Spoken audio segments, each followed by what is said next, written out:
I'm Amy, I'm the course leader, and along with Carla, who is the subject area manager. I know we are running slightly with time, so I'm just going to whiz through the key points of what the extended certificate offers. So it is a BTEC on the 2016 specification, and not A-level PE. It is equivalent to exactly the same and widely accepted at top universities as well. With the BTEC, you get maybe more of a range of skills. You change your units from year 1 to year 2. So if I can just skip the next slide there, I'm going to go through the key points. There we go. So your entry requirements, standard entry requirements apply. Your minimum 4 GCSEs at grade 5, including your maths, plus your English language at your grade 4. What do you study? So in your first year, anatomy and physiology. This links into that second bullet point there, that what you tested, how you tested. So this one is an externally assessed unit.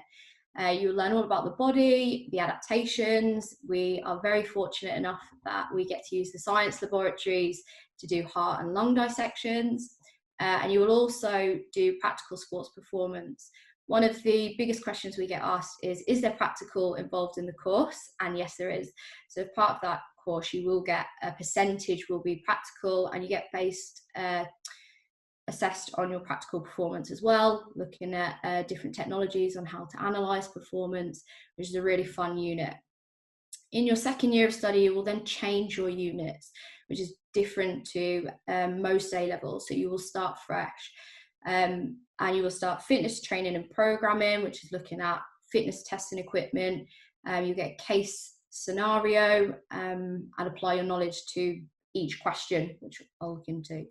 And then you study professional development in the sport industry. So looking at how to develop you professionally, ready for a career in sport. Another big question we get asked are, what are the potential careers in sport? Or if you love sport, but you're still not, unsure of what you want to go into, that's fine. There's lots of different routes. So obviously we have the higher education routes. Most common ones are like your PE teacher, sports coach, sports psychologist, nutritionist. Just one that I just want to touch on briefly is physiotherapy. If you are looking to go down the route of physiotherapy, one thing that we do suggest is that you do A-level biology alongside. So as part of top universities, they will request that A-level biology. Or an additional route to that, if you are really serious about going into physiotherapy, is studying the full vocational BTEC qualification of the sport and exercise science. And there might be some more information, there will be some more information on that tomorrow night if you want to look into that. So yeah, there's lots of different routes, such as, like I said, sports coach, business, sports marketing, many. Just to touch on it briefly then, we do have the sports teams, 2 male football teams and a female football. We've also got male and female futsal, netball. We've got excellent link with Hull FC Rugby League.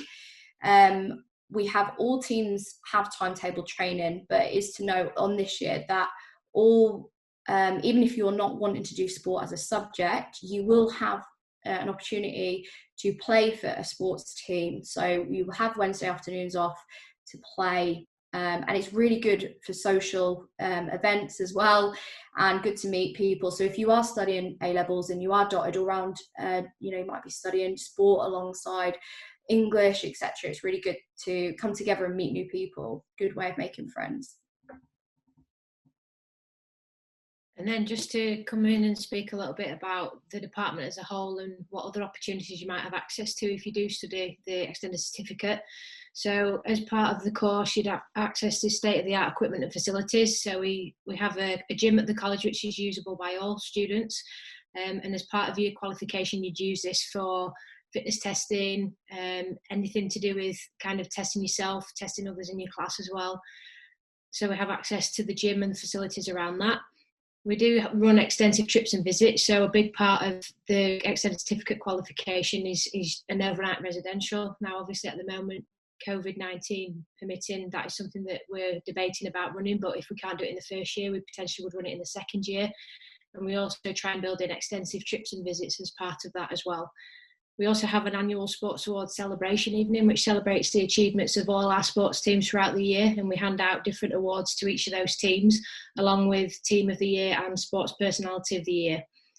We also have the opportunity in the department to progress onto a BSc in Sport Coaching and Exercise Science, which is validated by the University of Hull.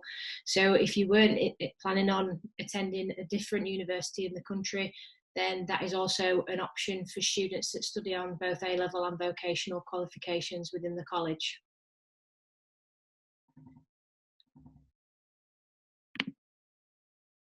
Have we got any questions? There's just one question that's come in here. So it's, as this is a BTEC, can I still get into a top university with it? If a student's applying for, say, Oxford or Cambridge, then we will potentially advise that they choose mainly A-level subjects solely and avoid things like the BTECs. However, a lot of the universities will accept it, so it's a good opportunity to see what the entry requirements are of those universities. Brilliant, thanks Carla. And then is there any equipment or resources I would need to purchase for this course? So before the end of the academic year, we'll be sending out our course fee letters that detail what the requirements are in terms of what you'll need before you do start the qualification. So we kind of put up together a little bit of a package which we're reviewing at the moment because of COVID-19, but there will be some communication coming out, like I say, by the end of this academic year with regards to what students will need. We also advise on purchasing textbook and revision guide that's specific to the qualification as well. But again, this letter will detail all that information. That's brilliant. That's all the questions. Thank you. Okay, thank you. Thanks, Susie. Thanks, Carla. Thanks, Amy, for a brilliant and concise 10 minutes that absolutely hit the mark. Thank you very, very much.